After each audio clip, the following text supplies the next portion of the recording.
नमः शिवाय। हर हर महादेव। भगवान भोलेनाथ और माता पार्वती का आशीर्वाद इस वीडियो को देखने वाले सभी पे सदा सर्वदा बना रहे। माँ बाप को बेटी के घर का खाना क्यों नहीं खाना चाहिए? माता पिता को बेटी के घर का भोजन क्यों नहीं करना चाहिए? यदि वो बेटी के घर का भोजन करते हैं तो उन्हें कौन सा पाप लगता है?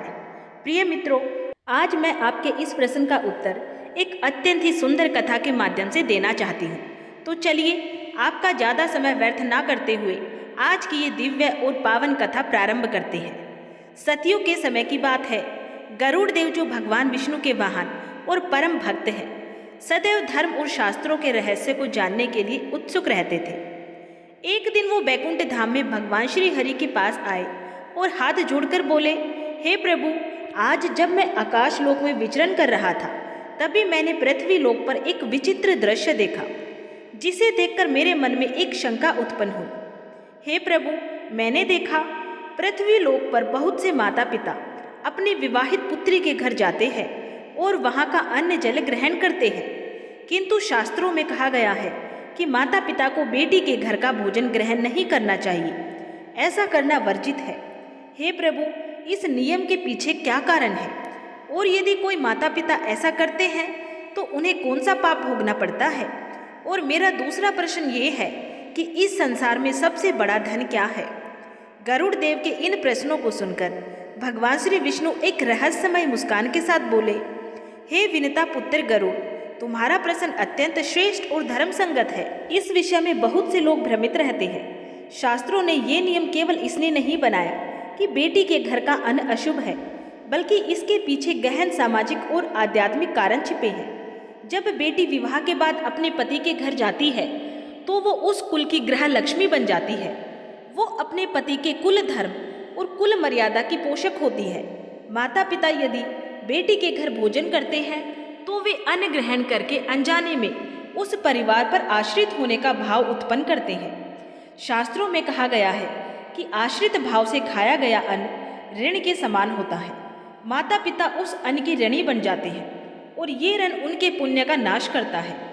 यही कारण है कि इसे धर्मशास्त्र में अपात्र भोजन कहा गया है।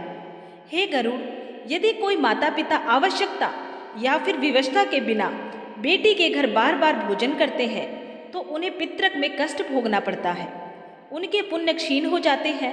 इसीलिए शास्त्र कहता है, पुत्र दत्तम अन्नम पितृभ हितम भवेत कन्या दत्तम अन्नम पापाय कल्पते।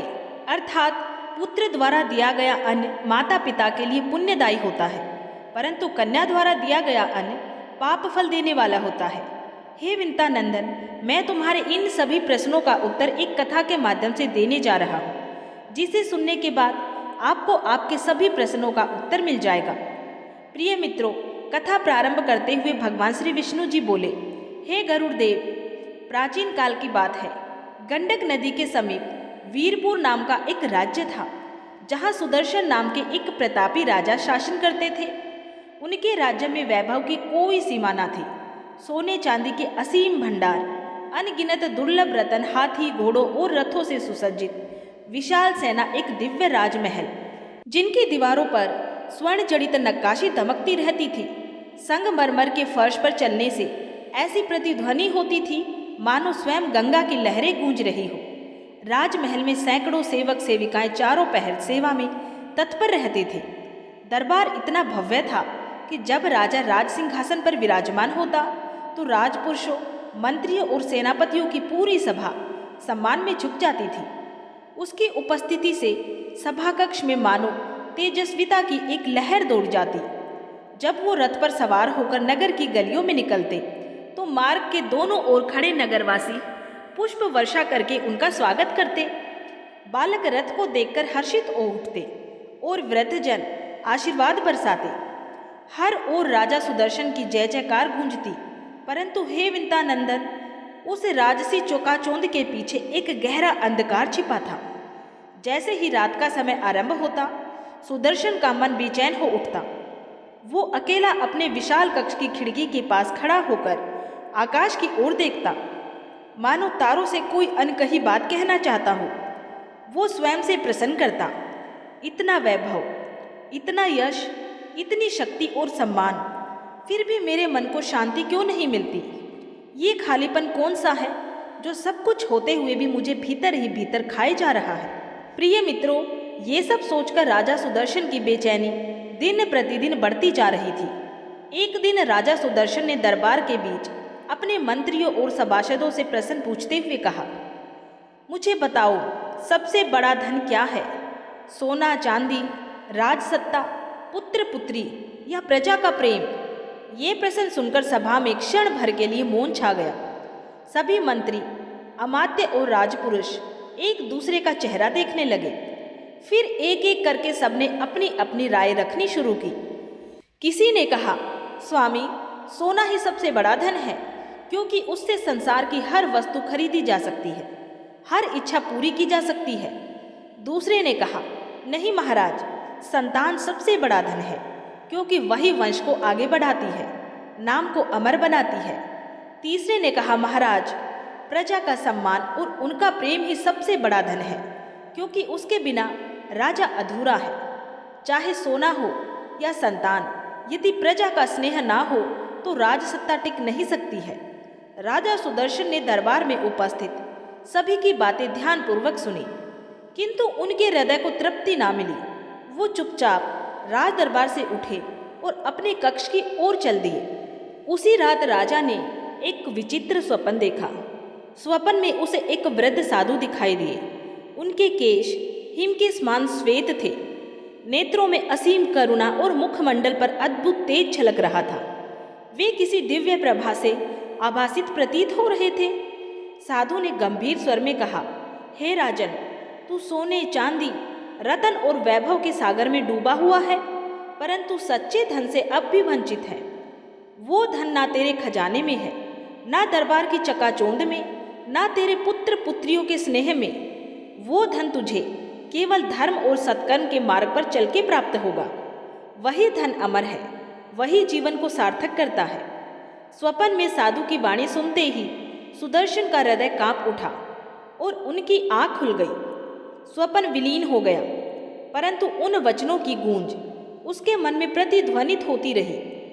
भोर होते ही वो व्याकुल मन से अपने राजपुरोहित को बुलवाते हैं और स्वप्न में देखी हुई सारी बातें बताते हुए बोले, महाराज, मैंने एक अद्भुत स्वप्न देखा है।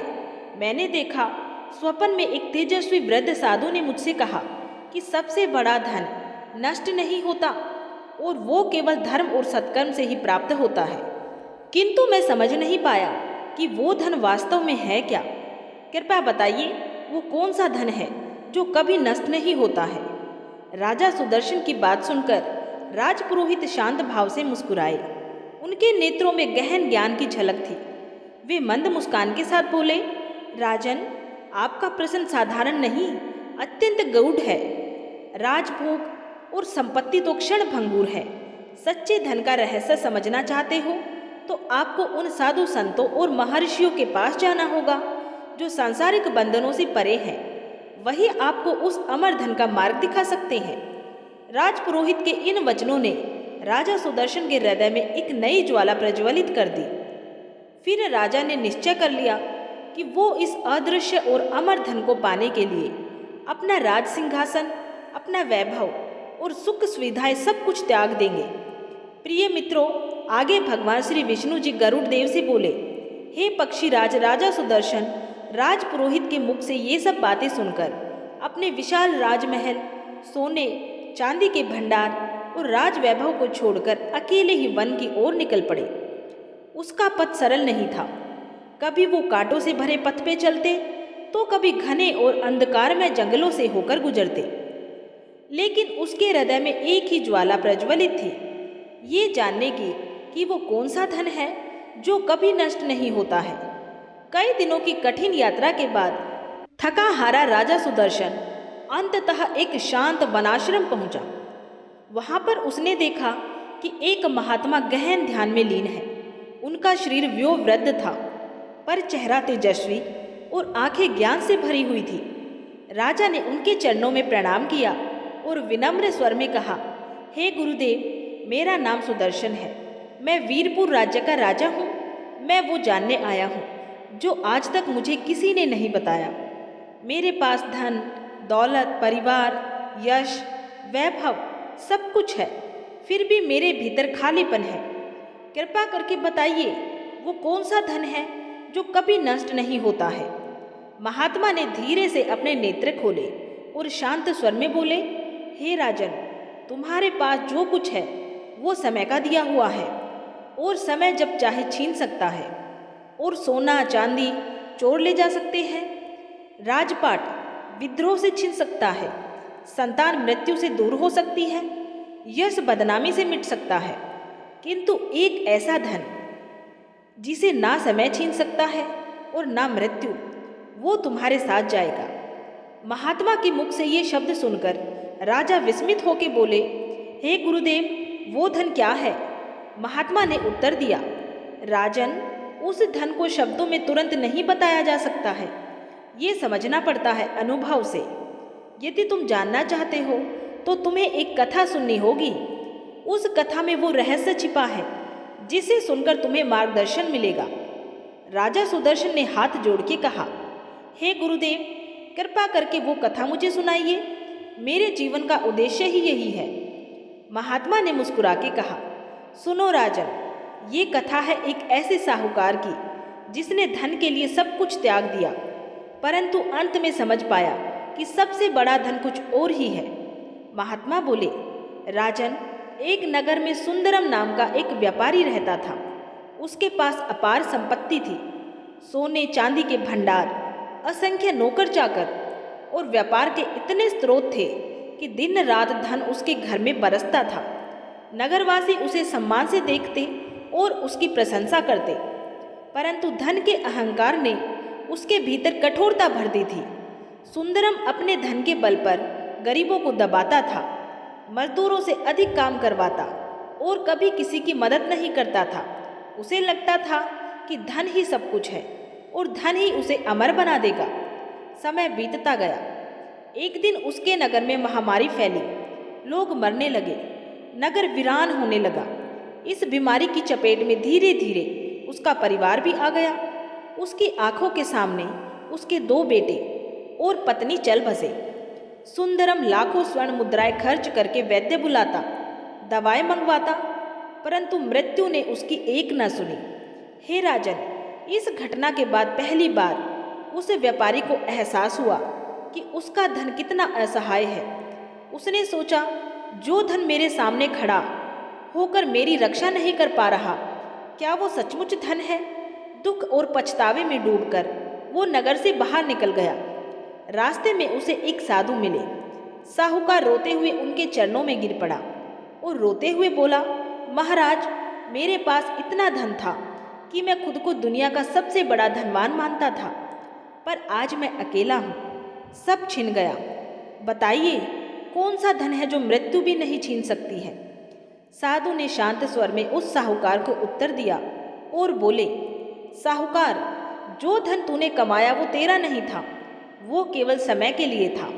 असली धन तो पुण्य, धर्म और भक्ति है। जब तुम दीन दुखियों की सेवा करोगे, सत्य और करुणा का पालन करोगे, तभी तुम्हारा धन अमर होगा और तुम्हें मोक्ष की प्राप्ति होगी।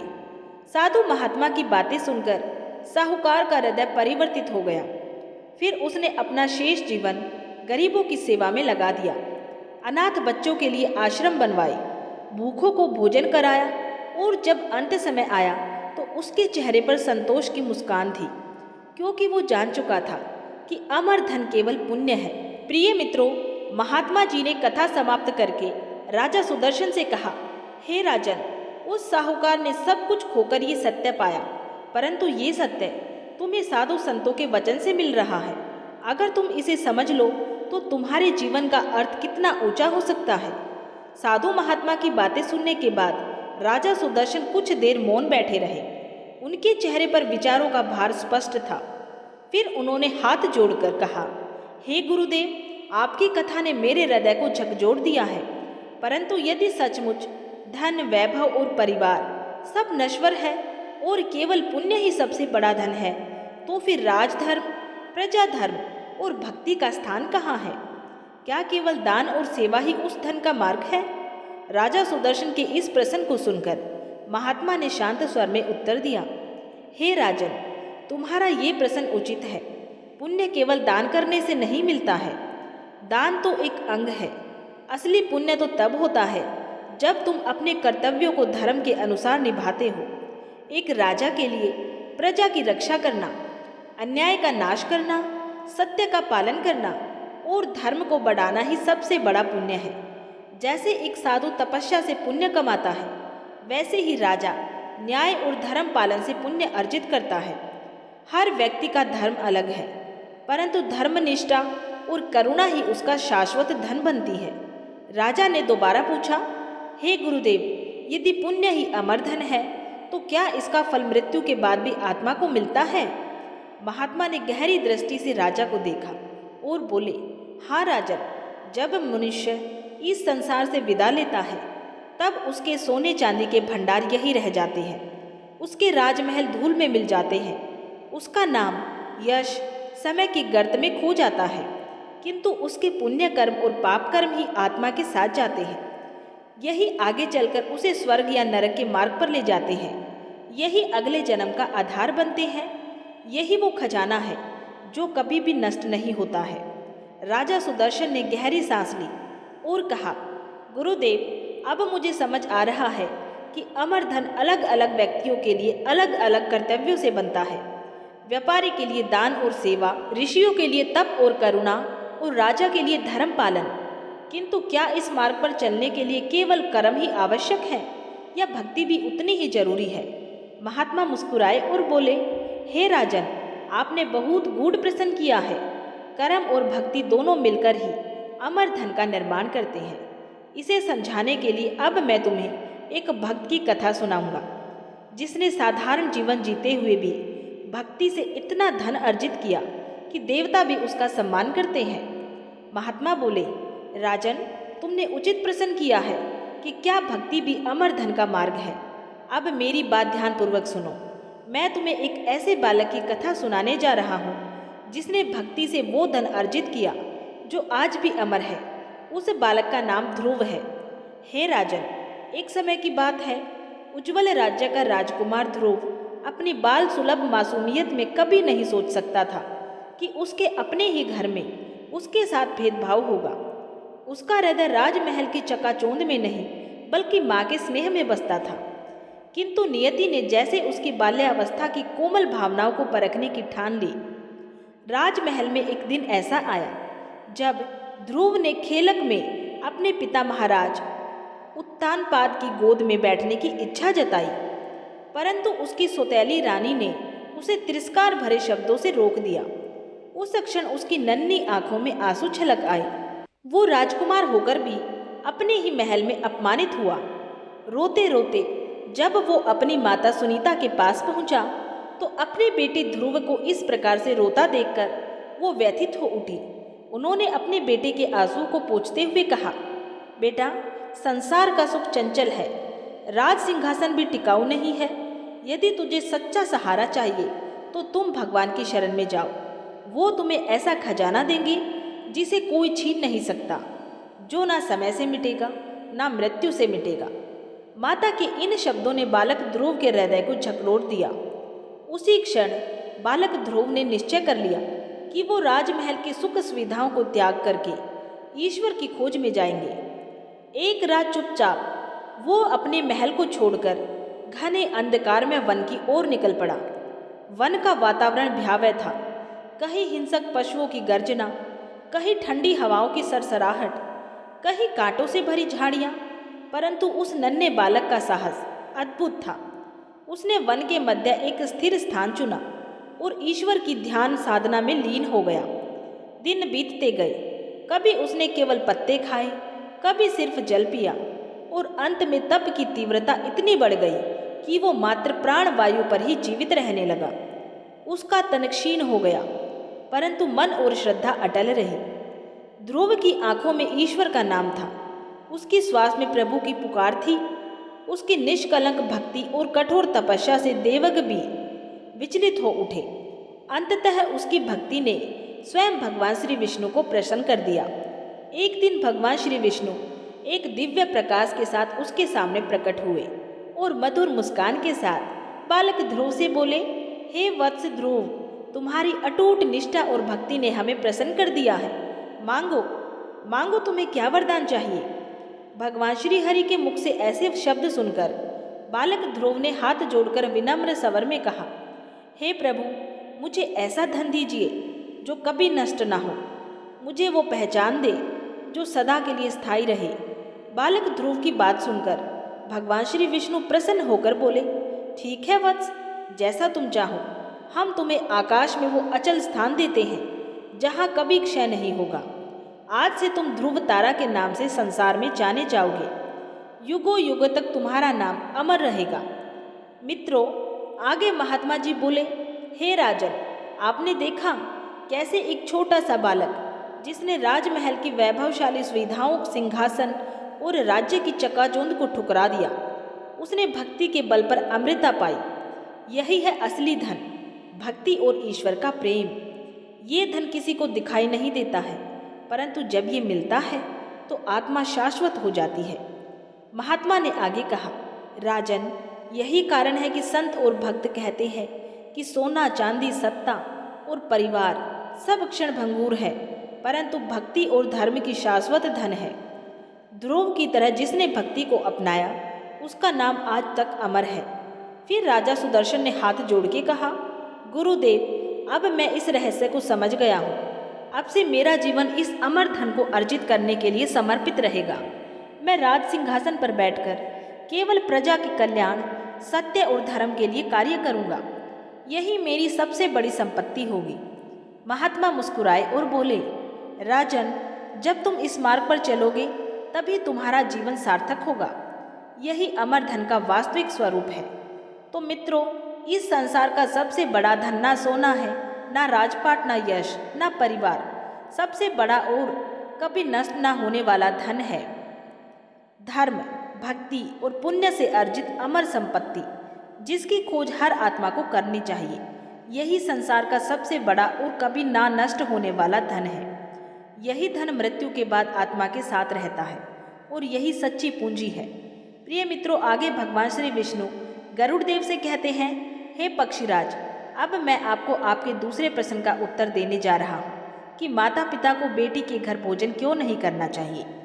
यदि वो ऐसा करते हैं तो उन्हें कौन से पाप लगते हैं। तो सुनो, प्राचीन समय की बात है। हिमालय की तराई में स्थित एक विशाल वन के बीचों बीच वट वृक्षों से घिरा एक शांत आश्रम था। वहाँ ऋषि अत्रिनाथ निवास करते थे। वेदों के ज्ञाता, धर्मशास्त्रों के मर्मज्ञ और अपने शिष्यों को सदाचार का उपदेश देने वाले संत थे। उनके आश्रम में सदैव हवन की सुगंध, वेद मंत्रों की ध्वनि और शांति का अद्भुत वातावरण व्याप्त रहता था।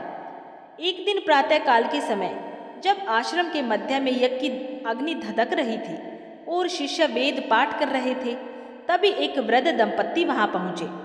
उनकी आंखों में थकान और मन में व्याकुलता थी। ऋषि नाथ ने उन्हें देखकर स्नेहपूर्वक कहा, आइए वत्स, आप दोनों कौन हैं? आपके मुख पर चिंता की रेखाएं देखकर मैं अनुमान लगाता हूँ कि आपके मन में कोई शंका है। संकोच मत कीजिए, धर्म सभा में आए हैं, अपना दुख कहिए। तभी वृद्ध ने हाथ जोड़ के उत्तर दिया, हे गुरुदेव, हम मथुरा नगरी के निवासी हैं। जीवन का अधिकांश भाग बीत गया है। हमारी संतान में केवल एक ही बेटी ही है, जिसका नाम माधवी है। उसका विवाह एक समृद्ध व्यापारी परिवार में हुआ है। वो हमें बार बार अपने घर बुलाती रहती है और प्रेम पूर्वक अन्न जल परोसती है। अब तक हम भी उसके प्रेम के कारण उसके घर का अन्न ग्रहण कर लेते थे, किंतु हाल ही में नगर के एक विद्वान ब्राह्मण ने हमें चेतावनी दी है और मुझसे कहा है, हे वृद्धजनों, माता पिता को बेटी के घर का भोजन नहीं करना चाहिए। ऐसा करने से पाप लगता है और पितृ की क्षति होती है। ये सुनकर हम भयभीत और विचलित हो गए हैं। गुरुदेव, क्या सच में ऐसा कोई नियम है? क्या बेटी के घर का अन्न ग्रहण करना पाप है? ऋषि अत्रिनाथ ने गंभीर होकर नेत्र बंद किए और शांत स्वर में बोले, हे वत्स, ये प्रश्न अत्यंत सूक्ष्म है। ये केवल भोजन का विषय नहीं है, धर्म की मर्यादा और गोत्र की पवित्रता से जुड़ा हुआ है। शास्त्रों में स्पष्ट कहा गया है कि माता पिता अपने पुत्र के घर का अन्न निसंकोच ग्रहण कर सकते हैं, क्योंकि पुत्र पिता की वंश परंपरा को आगे बढ़ाता है। उसके अर्जित धन और अन्न में माता पिता का भी अधिकार होता है। परंतु कन्या विवाह के बाद पति के कुल की सदस्य हो जाती है। उसके द्वारा अर्जित धन और ग्रह उसके पति के कुल का अन्न कहलाता है। इस संबंध में गरुड़ पुराण और मनुस्मृति में ये वचन आता है कि पुत्रस्य कृतं यत् सर्वं पितु स्यात् तेन संयुक्तम कन्याया ग्रह भुक्तम तब पर गात्रम तू तद्भवेत दपम दे, अर्थात पुत्र के द्वारा अर्जित अन्न में पिता का अधिकार है, किंतु कन्या के घर का अन्न पराये कुल का माना जाता है। उसे माता पिता द्वारा ग्रहण करना धर्म के अनुरूप नहीं समझा गया है। महात्मा की बात सुनकर वृद्धा ने चिंतित होकर कहा, हे गुरुदेव, यदि बेटी प्रेम से बुलाए और अपने हाथों से अन्न परोसे तो क्या उस प्रेम का भी कोई महत्व नहीं? क्या माता पिता का स्नेह इतना असहाय हो जाता है? ऋषि ने करुणा भरी दृष्टि से कहा, माता, बेटी का प्रेम शुद्ध और अमूल्य है, उसकी सेवा भी पुण्यदायक है, परंतु धर्मशास्त्रों के नियम केवल संबंधों की मर्यादा बनाए रखने के लिए हैं।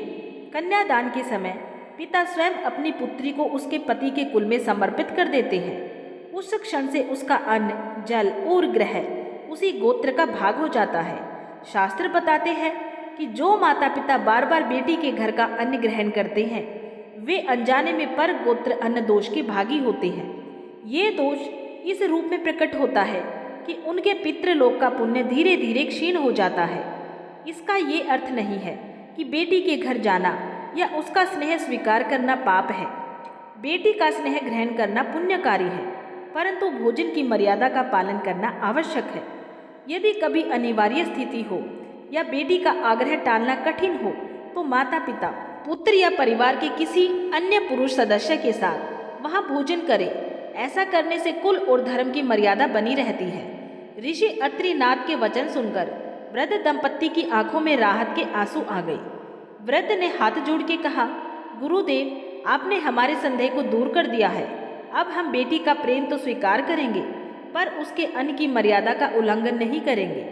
ऋषि ने आशीर्वाद देते हुए कहा, धर्म की रक्षा ही सुख और शांति का कारण है।